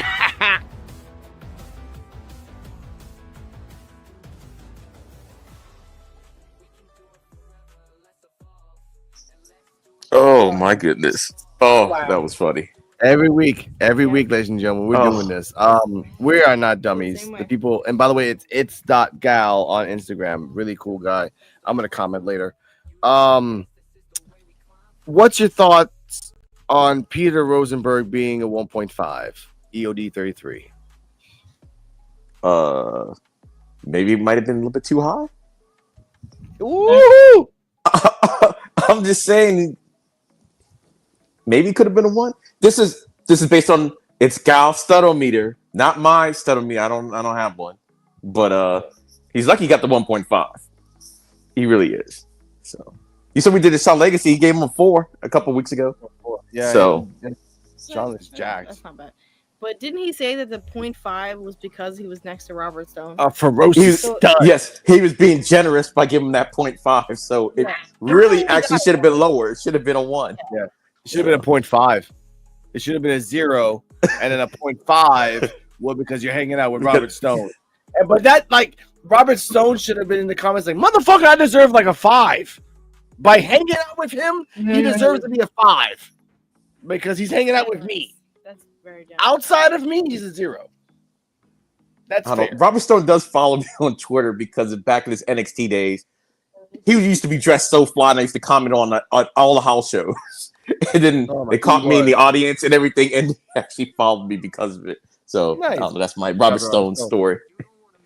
Oh, that's awesome. Cardi M, 1.5. This segment was I don't even know what to make of the segment. Honestly, it was yeah. Okay, wow. I don't know. It's Gall. He's like. I can't look away. Like, part of me is cringing, but I can't look away. And then part of me is wondering what his accent is. And So he's our version of the Miz. I guess so. Works for me. I don't like watching him, but I can't look away. Was this where he made the Plan B joke or something? Did I miss it? No, I just made that myself. I made it myself. Oh, you made it. It's like, whoa. All right. I made that up myself. Yes, paraphrasing. I love that word. Ceejaywolfy Terrell, your thoughts on It's Gal 1.5. And if you had the chance to leave a comment on his Instagram, it's.gall, who would be the next person for him to rate on the studometer? That rain on Peter Rosenberg was hilarious, but it seems like he'll go after Power Luca. Since he was ignored by Peter to go interview him at the VIP section, he might go after him, and that probably Luca's way of going back down there, maybe. Mm-hmm. I was thinking that His too. way, because he was down there trying to be the what was he trying to be? He was representing the Don, and he was going to be running Evolve for the Don. Yeah. Well, you can do that no more, but He can run it for himself, I guess now. Yeah, trying to run things down there. Maybe like Stevie's like attorney or something. Yeah, he needs a job. But yeah, it's gonna be he might end up set up a match while he roasting these people. Some of them maybe, but I think Luke will be the next one. Okay. Sure. Man, you got to love my boy Peter, man. Hey, it's Gall. I respect you, but you can't be something about my man Peter like that now. You could have gave my man at least a. I ain't finna rate no man. But hey, look. But no, I thought it was hilarious. You know, I think the next person he should rate is Jamar. Dang, who should he rate next? He did Jamar. I know he might be Jamar, but he'll Jamar. mess with him. Yeah, he'll mess with him on his match last week, so it might be Jamar next. Yeah, I say I say he should rate Jamar. Yeah, just thought it. Yeah. I think it'd be funny, and it'll spark a match between the two. Mm-hmm. Which he deserves to have, honestly. Jamar Hampton should not be slept on. It seems that he's okay. He's putting stuff on Instagram, just talking like with music and stuff like that. So it seems that we're doing the Keanu Carver mystery again, where we're just gonna keep watching him do things until eventually he just puts something on anything. But again, we're gonna love you, Jamar Hampton. I would say either Cappuccino Jones or Jack Cartwheel. Because if I say Jack Cartwheel, my God. Oh yeah, he's gonna make fun of the hair. If I say Cappuccino Jones, he'll make fun of the fact that Cappuccino might be like doping with whatever the fuck he's With the drinking. caffeine. Yeah, with the caffeine. Yeah, you call it caffeine. I call it fentanyl. I don't know what the fuck that Performance is, man. enhancer. Exactly. What's that thing that they used to say with John Cena? Human growth hormone, HGH. Oh my god, that's HGH. But that's me, Cardi-M. Yes. Who would be the person that he would stud or meter next? Guy or woman too? You can go anywhere with this. It'd be kind of funny if you Yeah, like I said, I'll stick to guys. Actually, I'm not gonna mess around with that. Like they said, Luca Crucifino makes sense. I would think like low key someone like Keanu Carver. I mean, he did Shawn Legacy already. Maybe Don't do it, gal. Don't do it. No, Don't listen to her. Don't do Keanu. Man, he gonna be demolished in this week. Murder you. That would be an awesome match, though, if it happened. It's Gal versus Keanu. Keanu might show up behind him during the video. Yeah. That would be- Me, Goofy. So I get that. yeah. Keanu Carver or the other one. I already forgot. Which one? No, my Paul second. Lewis?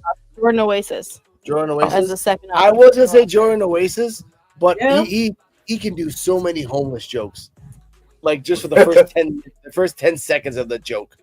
I mean, come on, you know, dummies. There's things called wigs. You can wear in your hair. It looks sexy. You're a thrifter. You can't even do 225. I did that when I was 9 years old. Like, you just, what's in your backpack? There should be some protein shakes and some carbs. Anyway, all right. I'm getting too. Yeah, I don't want. Yeah, it's Gall. You know why I like It's Gall? It's Gall reminds me of an episode of South Park where they had Fat Albert on it. And he was literally going in on one of the other characters, like one of the co-stars of Fat Albert. And it was like a spoof that South Park did. Man, oh my God, I wish y'all had that as a clip. he went in on that dude. Like they was joning each other, like roasting the crap out of each other. Man, and then Fat Albert literally just like you you blasphemy. See, it's so much cursing in it. I don't want to say it like a lot of it, but he was like, you who do you think you're talking to? You blasphemous coke addict, dope fiend, trick. I had my Jimmy Wax 6 times last week. Oh my god! Right? Like, what does having your Jimmy Wax have to do with you talking crap about this dude right here? It's life. It's life. Oh, but speaking of life, Shout out to South Park, by the way. They're on some crazy shit right now. crazy things. Yo, right man, now. they on some others. Yo, they're like, oh, you want to sign a contract with us? Bet. Yeah, we're going to hell together with my. But anyway, speaking of going to hell together, Bryce Donovan with Vanity Project versus Keanu Carver with his insanity in tow. Two things. Parties here, everyone's dressed in blue. Robert Stone said that when they went to the announcements, Zeta Steel was on the turnbuckle, super happy, like she's like, "Yeah, I'm here. I'm like, "Oh God, Zeta, you do nothing." The crowd's here for me. Yeah. When the match started, the smartest thing ever happened in wrestling. I'm not as big. By the way, Bryce Donovan's 240 and Keanu Carver is 290, a 50 weight difference. And that's a very specific thing that happens in this match, the weight difference. The second the bell rings, Bryce Donovan's like, I already played 2K25, bitch. See ya. And it just goes right after him, like, bitch, you can't counter this. You can't counter this. He countered. And then Bryce Donovan's like, nope. Kept going back and forth. I love Bryce Donovan in this match because EOD put me on game that Bryce Donovan can go. And he was talking, and he actually grabbed Keanu Carver's ear at one point to kind of get out of a hold and did a couple cool ass things. At one point in the match, he does a neck chop, which is when you put both your hands like this and kind of like go for the person's throat. So you're gonna be Keanu Carver after I do that. You remember what he looked like after the person did that? Okay. I'm Bryce Donovan. Yeah. And what'd you do afterwards? Yeah, and then did a clothesline. Do the nastiest Clothesline ever to him. Now, as this is happening, Jackson Drake goes to like laughing, and then like Peter Rosenberg says like some boxers laugh to cover up the fact that they got hit. Is this a factor of him being scared? Then once Keanu Carver did a couple of moves and he got him down to the floor and they almost got to the 3 counts, Jackson Drake said and mouthed, I almost had a heart attack. And and even Robert Stone's like, all right, I got a little scared there. Like, what's going on here? At the end of the match, Bryce Donovan tells Brad and Ricky and Jackson, get me a chair. So they go to the crowd and ask the first person, can you give me a chair? And the first person is like, no, this is my chair. Go get someone else. So they ask someone else, can you give me a chair? No, this is my chair.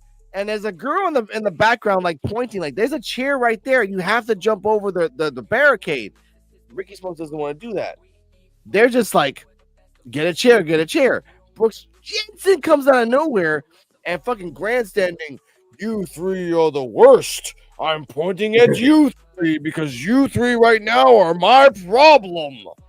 Jordan Oasis comes out of nowhere with only about, maybe I can't really count right now how many words, but he says this. No, wait. God, oh man.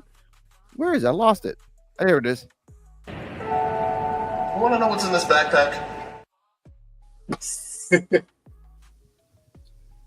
7 words, and just explodes punches on Brooks Jensen. They get distracted. By the time Ricky Smokes gets the chair, and the ref is telling him, I see you getting a chair. You cannot bring a chair to this match.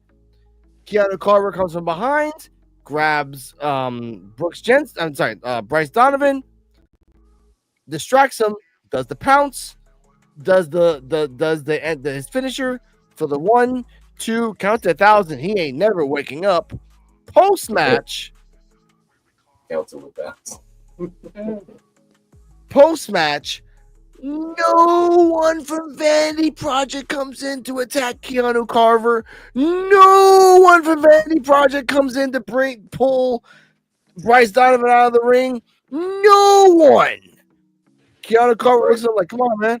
Looks a dead eye at Jackson's ring. Come on, man. Let's go. I can actually do another match right now. And we end it right there. EOD 33, your thoughts on the match, post match, and the fact that Keanu Carver is a legit monster. Okay. Remember earlier we were talking about cracks with the Vanity Project? Yep. A lot of it happened during this match because Jackson Drake was talking so much ish to Bryce Donovan during this match. He was like, "Why are we still here?" He was like, I got this. Well, hurry up. And he was it was crazy. I'm like, come on. But the match was good. Like I said, Bryce Donovan could go. He could go. And I think that's why they're going to maybe break him off because he's got a lot of, like when I saw him, he's got a lot of personality. I can see why they kind of put him with the Vanity Project, but they just don't let him do that on TV. So you would never know. But he talks more ish than all of them together. And that's saying something. Because Brad Baylor talks a lot of ish. The Bryce was good. The fact that he came out and attacked Carver at first, that was smart. But then he kind of went to the well too much. But we all knew how this match was going to end. The thing that I didn't like, the whole chair thing, because I'm like, if you're going to go cheat, that was the craziest way to try to cheat. And didn't even get the cheat at all. That was ridiculous. Trying to get the chair, this chair, that chair, that chair. Then you finally get a chair. You didn't even introduce the chair. The match is already over. The chaos with Jensen and Oasis, that was cool. I like that. And did they turn Keanu Carver face with this match? Because it kind of felt like they kind of did a little bit. Because since he's going after the Vanity Project, they're like the Uber heels. And the fact that he didn't try to kill Bryce Donovan after the match like I thought he would do since he's just sitting there. I think he's kind of a face right now, or at least a tweener. But to me, I thought it was good. It was a good showcasing. Keanu Carver showing more moves, more like wrestling moves now. And Bryce, I think it was like more to show like Bryce can actually do something. But yeah, the cracks are there for the Vanity Project, and it's not looking good for them right now. So I give it a B for the match. Okay. Because that chair thing was I can't give it an A with that craziness. But that was ridiculous.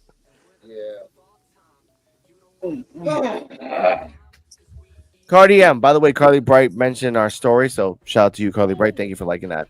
Cardi M, your thoughts on Keanu Carver versus Bryce Donovan, the cheating, the interference, and the fact that they thought there was these fucking millennials think they're so fucking smart and thinking that the refs not anyway. Go on.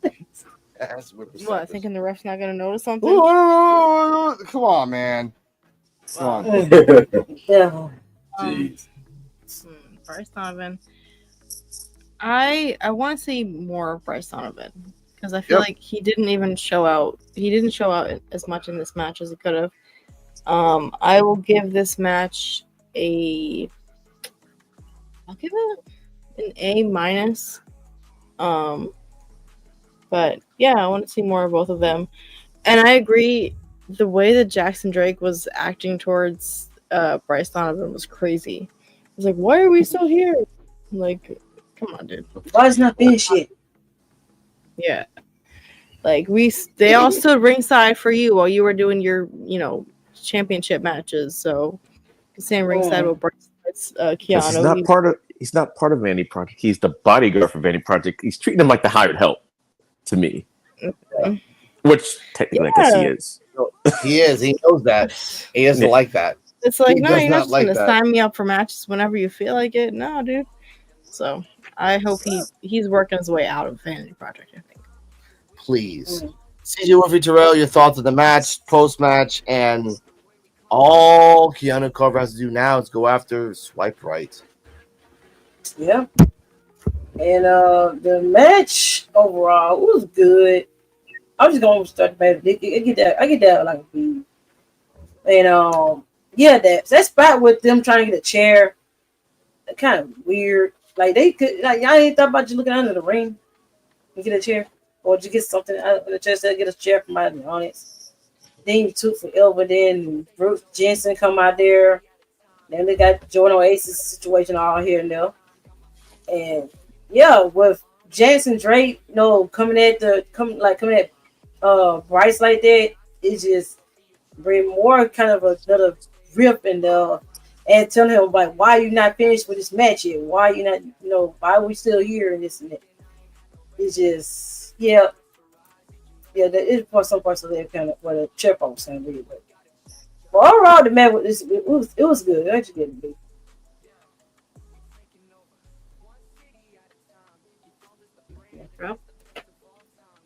The match overall was good. I'm gonna give it a B. Just because of the commotion with Jordan Oasis and Jensen. I thought it was unnecessary. Honestly, it kind of gave me shades of what happened on Monday and what happened on NXT. NXT, yeah. Yeah, so definitely. Ironically, right? Ironically. And here we go, another show again where the main event is interrupted. I feel like with Keanu Carver winning, the way that he did, it was pretty cool. Bryce Donovan, he's an amazing in-ring talent. I was actually happy to see him do more stuff in this match. Of course, he was going against Keanu Carver. And Jackson Drake is just ridiculous. He's a jerk, man. You see, like I said, y'all, I'm going on this new journey while I'm trying not to be too derogatory, too much cursing or whatever. But he was a jerk. He was a jerk for that. Like, Bryce Donovan is the one in the match fighting for y'all. You know what I'm saying? Like, y'all can't root him on. Like, why you gotta be a distraction, man? And then on top of that, with Keanu Carver standing tall at the end, it was pretty cool to see. He was waiting for Jackson Drake to come in, but I honestly feel like Brooks Jensen and Jordan Oasis is going to try to get in Keanu's way because he's right there. Like we see it, he's right there in swipe right. He eliminates swipe right, and boom, he got Jackson Drake. I feel like before he's able to eliminate swipe right, because those are the last two before he can get to Jackson Drake. Like, boom, I got you now. Like, you in my grass now. Oasis and Brooks Jensen is gonna try to band together, and we already know how that's gonna happen. Oh no, that ain't. Brooks Jensen is not. He's gonna ride. He's gonna ride his back. Like, yeah, you know what? Yeah. How about we both? Yeah, and then it's gonna be the same thing with Bryce Donovan. Jordan Oasis is gonna take the bullet. Brooks Jensen got Keanu where he wants him. Keanu gets him out the way, and then boom, he's back to square one again at swipe right. Boom. Yeah. Jackson Drake. I don't feel like it's gonna be that easy. Like, he's right there at the finish line. I don't think it's gonna be that easy. Yeah, I agree with that. I agree with that. Now, fun fact that came out during this match, and we saw it together. Keanu, and this is the fun fact. Keanu Carver has been unbeaten in the last 3 matches. 3 matches. Now, technically, he lost the penultimate match because he got disqualified with Timothy Thatcher. But I loved how the wording was that he was unbeaten.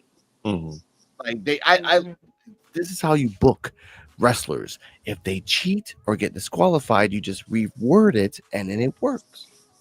So therefore, technically, Keanu Carver's on a unbeaten streak, and that's great. That's actually really great for the fact that if he goes after Jackson Drake, there's gonna be Brooks Jensen, Idris, Shawn Legacy in the future, and maybe Jordan Oasis to bother him. And I love that. Idris versus Carver I just want to say that for the future. I'm very excited for Keanu Carver. That means he's actually going to go after the belt. He's not fired. This is the new set of tapings. They are still hiring you. We know this now. Yay. Now we have to wait for 3 weeks to see if Jamar Hampton gets a shot in anything. Anything. With that, Cardiam, final grade of the show. I am going to give this show a B- overall. Or no, not B minus, B plus. Okay, all right. I give this. That's good moments, right? I give this an A minus. Chewy, you think I'm stupid and not notice you change your clothes 3 times, so that's the minus. EOD 33, your final rating of the show. I'll say it like it is. I don't care. It was a great show, but Chewy, come on, man, be better. I usually don't like to do the minus, but I'll have to give it an A minus because I liked everything on the show except for that one chair incident or whatever. That was just crazy and everything. But I can't say the show was bad because of that one spot that I didn't like. So I'm gonna give it like an A minus. Ceejaywolfy Terrell, final rating. Yeah, I get A minus as well. Yeah, man, I have to do an A minus just because Brooks Jensen and Jordan Oasis coming out during the main event was not necessary. Wasn't necessary at all. Yeah. Like the best thing they could have did was let Keanu and Bryce Donovan have their moment, right? He's talking crap at Jackson Drake at the end. Wait a minute, something is going on backstage. Boom. Then that's when they could have did it. Then that would have been perfect. Let it go off while they're still fighting. That's it. But there is one other contender potentially. If they do this Vanity Project slight split, Bryce Donovan could be pissed at Jackson Drake at some point and want to come after him. So yeah, like a more of a revenge thing. It doesn't even have to be for the title. It could be for the title, but it could, he could just be coming after him because of that. That could be like Jackson Drake versus Keanu Carver, and then at the final moments of the match, like Bryce Donovan's like, man, fuck this shit, I'm done, and like helps Keanu Carver win, which then again that would break up. That would be a whole new storyline with the Vanity Project fighting within themselves, having matches within themselves to like separate. Because once Jackson Drake loses the belt, and there is no tag team Evolve belt, that's it. Data Steel's by herself again, going on black.com. And with that, ladies and gentlemen, I want to say good night to everybody. I want to give Ceejaywolfy Terrell your socials, please, for everyone that will find you. They will find your Linktree down below in the description, so please tell them. Yeah, you can find me at Linktree/Ceejaywolfy15, while my links are Instagram, TikTok, Facebook, and YouTube. Yes, and you can find my links at Linktree/ForRealTerrell, and you can find all my links. Just click it and show some love, y'all. Yes. EOD 33 Wrestling Hub, which your link is automatically in the description, automatically ready. So tell them where they can find you. All right, you can go find me also on Linktree/EndOfDays33. All my stuff is there. The wrestling YouTube EOD 33 Wrestling Hub. The video game stuff on YouTube is just End of Days 33. I'll come up with a new name, but all my links are in there, so go follow it. All right. Cardi M, you can find her on the Noir Project, NORUR Project, and on Instagram, Kardala.Mohammed. Kardala Mohammed. Kardala. See, we messed you up. Kardala Moha. Damn it. Mohemed. No, there you go. I got it wrong. I know Mohamed. You messed me up. You messed me up, girl. It's like the biggest time. It's just my name. Okay. Anyways, you can find me on Instagram at Kardala Muhammad. It will be in the bio if you need to learn how to spell it. Check there. Okay. All right. Saturday. Hi, everybody. Okay. Before we leave, I keep forgetting this. Saturday at 9 p.m. we will talk about the ESPN $30 deal and the future, what we do after that. We will talk about the double entendre joke with Becky Lynch to Nikki Bella. We will talk about, is Evolve the new purgatory in 2026?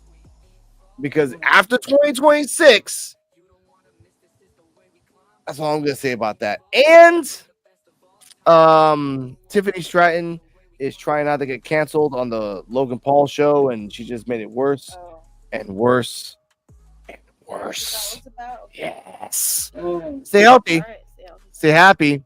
Shout out to EOD33. Shout out to Ceejaywolfy Terrell. Shout out to Cardi M. Shout out to D-Walk, Joe, Kane the Destroyer of the PWF. Shout out to Real Black Couch Booking. Shout out to Ed Influential. Shout out to the family group on Instagram. Anyone that wants to pop up on Thursday, Wednesdays, and Saturdays, we're all open to the crew. And good. Ricky the Shadow.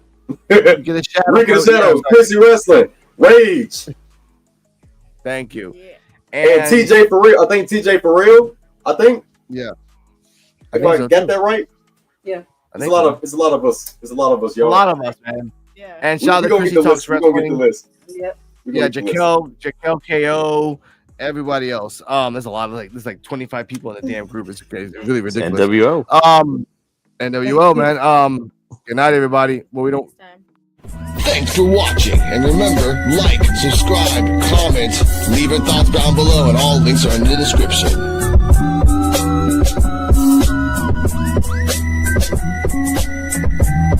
See you next time where we can evolve together. Coquito out.